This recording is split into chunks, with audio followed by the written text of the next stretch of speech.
Guys, I'm sorry. This video is going to come out late as hell because this is my third time trying to record it. So first, what happens is we get hit with a storm and the power just freaking jerks off and jerks back on us. I'm like 10 minutes into that freaking video. And secondly, I re-recorded the whole video. It was like 14 minutes long. It was freaking solid. And I listened to it and no goddamn audio. God, Bob, sing it. Oh. Nonetheless, we're going to try again. So here we are. Guys, we have a freaking, as you can tell by the title of this video, a scary freaking market right now. Things are looking rocky. And beyond Citadel Securities claiming conspiracy theorists and plaintiff lawyers, whatever, blah, blah, blah, bunch of nonsense, you really have a macro economic factor that's starting to play into the generalized market. And it's affecting everything. I think there's like 5 freaking green stocks today, which is bad. I mean, things look really freaking ugly, at least across the blue chips. A lot of things are getting slammed right now, and AMC is no exception to that. So what I'd like to do is kind of talk about what my thought process is behind what you're watching take place in the stock market, because you really are at a pivot point. There's some scary stuff that could potentially happen as soon as the end of this week, and I do want to talk about it. But before we get into that, what is up, everybody? I'm the Trey, where we can talk fast and don't get class like the by saying I'm not a financial advisor expert. So take what I say with a grain of salt. Let's get into the video. So we're gonna start off here with what's actually happening, right? So you gotta have a grand scale factor playing into what's been taking place in the economy. First, you had Evergrande, right? Evergrande is a real estate giant from within China, and a lot of the banks that are within the United States, I can guarantee you, have siphoned money over to China, right? China and a lot of these big, freaking real estate giants. And that affected the overall stock market, right? You look at the SPY, you can see that you had this massive gap down. And this is right around the same time that some of these default concerns from within the Chinese economy really started to come to question. And this would not directly affect the US stock market if in some way, shape, or form it was not connected, right? So beyond that, you got a little bit of a recovery. And what ended up happening after this recovery is it bounced back up. You got a couple days of decent little stretch, nice little bounce. And you can see this sort of rejection on this downtrend, right? There's a little bit of a downtrend here, and it bounced right off that, right? You got this huge pushback down. Now, what was the catalyst for this? What's actually happening? Well, frontline news today, you've got this. What happens if the U.S. defaults on its debt? And what is this deriving from, right? Well, first off, I think a really important thing to note is what happened 18 months ago. 18 months ago, you watched COVID really start to hit the U.S. stock market, right? It hit the whole economy. A lot of freaking small businesses got shut down. I worked at Buffalo Wild Wings for about 5 years, and we got shut down, right? And that's a freaking corporation. I wasn't allowed to go back to work for a pretty prolonged period of time. It affected a lot of people. It affected a lot of retail workers, blue-collar workers, and not really a lot of people at the top. In fact, the wage gap between 2020 and 2021 actually got larger. The people who were sitting at the top 1% made more money than they ever had. And the people at the bottom made less money than they did before because the average changed, right? There was less people that are going to work, right? So because of that, what actually ended up happening is the U.S. printed off more money. They printed off a massive amount of money.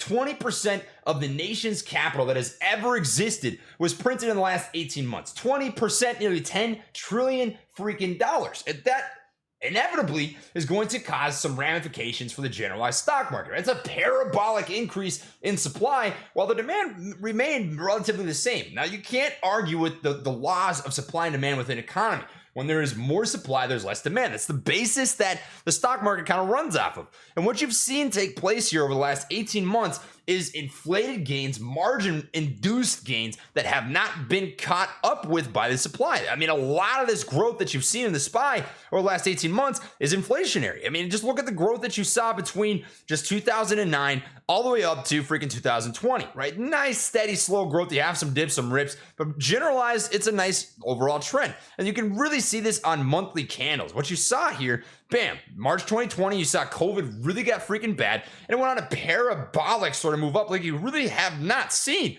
from the SPY or the US stock market ever. I mean, that's the most insane parabolic growth that you've ever seen. And it's because of that 20% margin change that you saw in terms of the overall US liquidity that is circulating around. Now, why is this actually important? This brings me back to the US defaulting on its debt. Well, because of all this money that's been printed, you obviously have obligations. You've got debt obligations, and it's to a lot of really big players out there. And what you have right now is Congress voting on whether or not to raise the overall debt ceiling.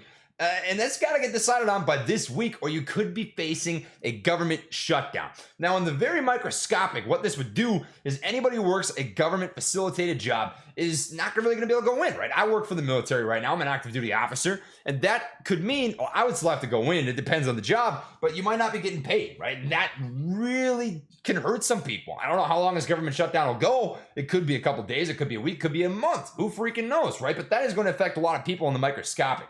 And the macroscopic, you're looking at a couple different things here. Government shutdown, microscopically speaking, will be taking money from people's pockets. But macroscopically speaking, it's going to affect the overall stock market because of a couple different things. If you're defaulting on debt, since 1960, the United States has raised the debt ceiling almost 78 times. I think that's the number that I remember. We're going to say somewhere between 70 and 80, but 78 is the number that's sticking in my head right now from an article that I read. 78 times they've raised that debt ceiling since 1960. This has not been something that really has not passed. And essentially the argument behind not raising the debt ceiling here is stop kicking the can down the road, right? We got to deal with our problems. We have to face the, I think, inevitable recession that would come from something like printing $10 trillion or 20% of the nation's capital that has ever existed since the birth of the United States. And you can see that it is reflecting in a couple different things here. So I want to show you this, inflation rates.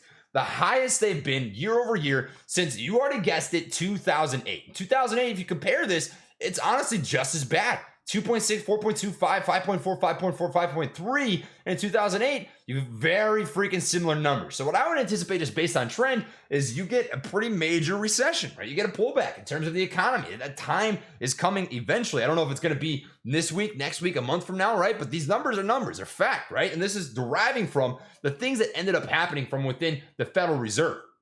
So that's one statistic. But the scariest one of them all, and the one that really makes me nervous in terms of what's happening here, is where that money went to, right? Now, we got a lot of people who are laid off their jobs, who are getting paid some money, right? $600 stimulus check there. Some people were making freaking, they were making some welfare checks, whatever it may be. But the majority of that money that was printed did not go to the average retail worker, the average American, the bottom 99%. And I'm going to show you the reason that I know that. First off, I want to show you the overnight reverse repurchase agreement market. What is this? It's a transaction between the Federal Reserve and banks. And essentially what you have here is there's rules and regulations that say banks can only have X amount of money sitting in one place at one time, right? So what'll happen is the feds and banks overnight will go back and forth between treasury notes, bills, right, and actual cold hard cash. And these numbers have hit astronomical all-time highs, up to freaking $1.36 trillion as of September 28th. And where did this all start? Where did this all derive from?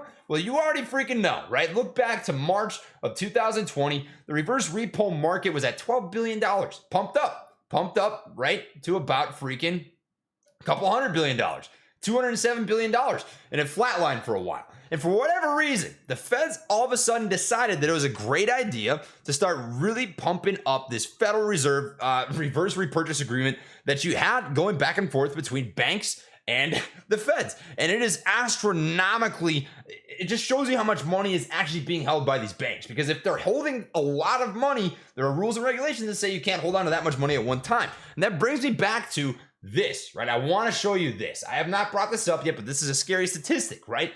This is going to show you the current currency in circulation. Say that 3 times fast. Current currency in circulation, current currency in circulation. But nonetheless, right? Check this out. This is showing you data as of August of 2021. What you see here as currency in circulation, this is measured in billions. You have $2.18 trillion currently in circulation within the U.S. economy. Now think about this for a second, right? Let's just think about this basically. I just pulled this up today, and I deduced this just based on what I think and what I think I know, right? If there's $2.18 trillion circulating as of right now, where's the rest of the money? Where's the rest of that 20% of the nation's liquidity that's got printed in the last 18 months, right? Well, I think it lines up pretty much way too well with the reverse repo market. Exponentially parabolic growth in terms of money is getting pushed back and forth between hot potato between the feds and banks. And that tells you where the money went, right?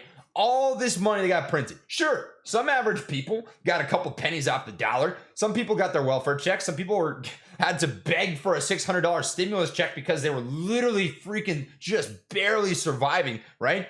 And this whole time, you've got big banks just getting siphoned money like you would not believe. And where does this money go, right? Well, I can get into the freaking my opinions and this and that, but ultimately, I think a lot of people can come to the same consensus that big banks, politicians, and major Wall Street institutions all work hand in hand between what happens in the US economy, right? They all make these same big decisions together.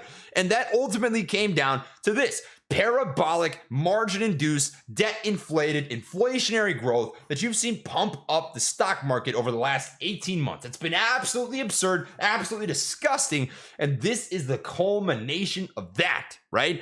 All of this freaking debt, all of these problems that you've watched happen, it all derives from this. It all derives from people at the top, right, being greedy and the pigs wanting to get fatter. And I hate to say that because that sounds freaking pessimistic, but I really do think it's true because the data is here to tell you that, and it is freaking scary. So what is this gonna do? What happens if the government shuts down?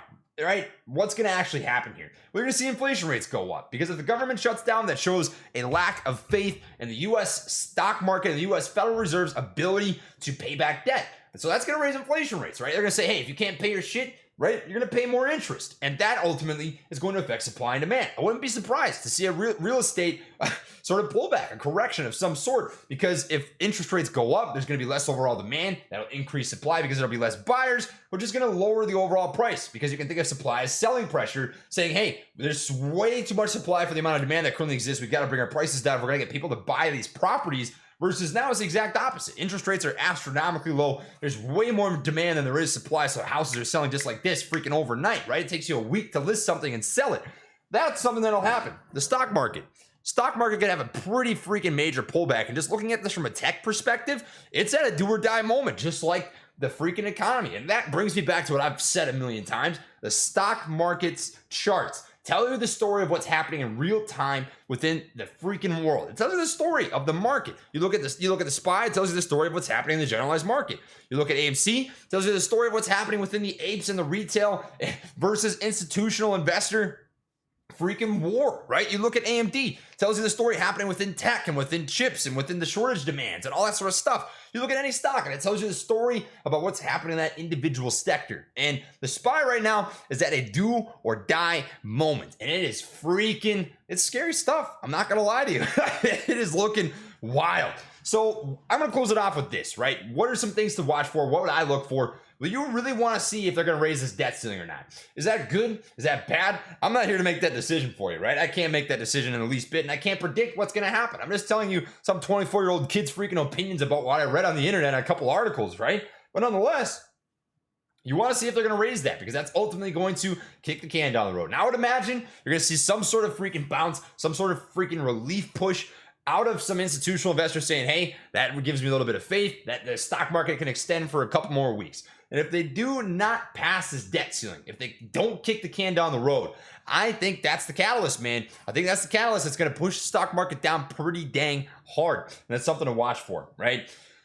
So that's what I've got, right? That's kind of, it's a lot of stuff that's happening. We've got freaking Ken Griffin admitting to getting busted essentially for some perjury, allegedly, right? You've got Jim Cramer attacking apes. You've got Charles Gasparino saying that payment for order flow is a Canadian and North Korean thing. They're banning it. They're not banning it, right? All this sort of crazy stuff. And then you've got this. There's a lot of wild stuff happening in the stock market right now, my friends. So stay vigilant. Always learn. Try and do what you can to protect yourselves. And most importantly, I want to close off with this. I was on Fox Business today with my man Charles Payne. He is my favorite guy to go on interviews with and debate about different topics. And we talked about this. It was about the apes because ultimately that's what my channel's here for. I'm here for you guys. I want to give you content. I want to give you value that I think you guys are looking for. And he asked me this question: are the apes going to be able to diamond hand longer? Are they going to be able to survive this market? And there's a simple freaking answer for me. You guys have been through a lot of hard stuff over the last 9 months. Good moments, bad moments, really great times, really shitty times, and you survived it all.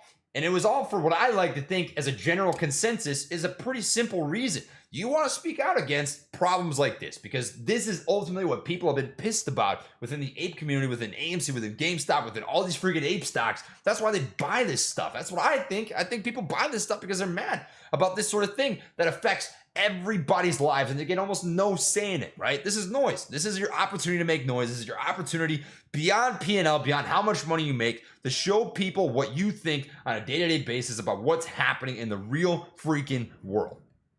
Apes will be fine. No matter what happens here, guys, I have a lot of faith in what's to come for the retail investor and for the freaking Gorilla Gang and all the apes out there who are speaking out against market injustice. And that's what I've got for this video. So, blah, blah, blah. I know whole spiel. Drop a like, consider subscribing. You know, my friends, catch you on the next one.